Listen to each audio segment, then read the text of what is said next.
Jérémy Clément, Jean-Claude Dacier dit que vous avez beaucoup perdu samedi. Parce raison. que tous les gens qui étaient sur les champs étaient des casseurs.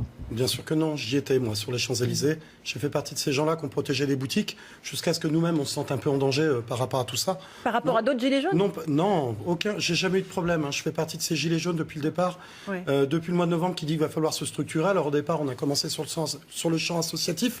On s'est aperçu que c'était beaucoup trop léger, même si à court terme, ça va quand même régler quelques problèmes. Très rapidement, dès fin décembre, on a voulu investir et on a réussi à investir le champ politique à travers le ralliement d'initiatives citoyennes.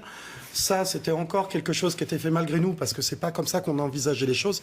Et quand on voit le déroulement de tout ça, on se dit que de toute façon, les réponses, il va falloir investir le champ politique et pouvoir enfin apporter une vraie représentativité citoyenne issue du bas, où on n'a pas des gens de l'Assemblée nationale issus du civil, comme c'est le cas actuellement, parce que c'est le cas, il y en a 377, je crois, sauf qu'ils sont issus du civil, mais déjà du haut. Il y a déjà une grosse réussite professionnelle et autres. Revenons sur ce qui s'est passé samedi. Vous dites que les gilets jaunes ont beaucoup perdu, vous aussi? Bien sûr. Vous condamnez complètement... Bien sûr. Moi, j'ai eu énormément d'appels de la part de gilets jaunes qui sont venus aux nouvelles, des citoyens aussi, parce que les gilets jaunes, c'est avant tout des citoyens.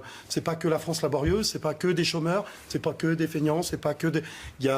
Pour en côtoyer un grand nombre depuis le début du mouvement, je peux vous assurer qu'il faut être courageux. Samedi, moi, quand j'y étais, je suis allé de bonne heure parce que j'aime bien discuter avec les gens. Et si les gens ont des choses à dire, parlant politique en tant que gilet jaune, j'aime bien qu'on puisse échanger là-dessus. Ça s'est encore super bien passé. J'ai vu encore beaucoup de nouveaux gilets jaunes qui, pour la plupart, c'était leur première manifestation. Ils ne savaient pas à quoi ils s'exposaient, ils ne savaient pas à quoi ils s'attendaient.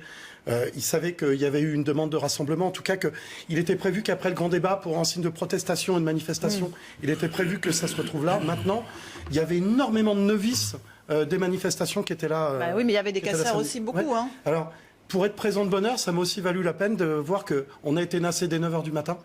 Donc on ne pouvait pas sortir, même en enlevant notre gilet ou notre manteau.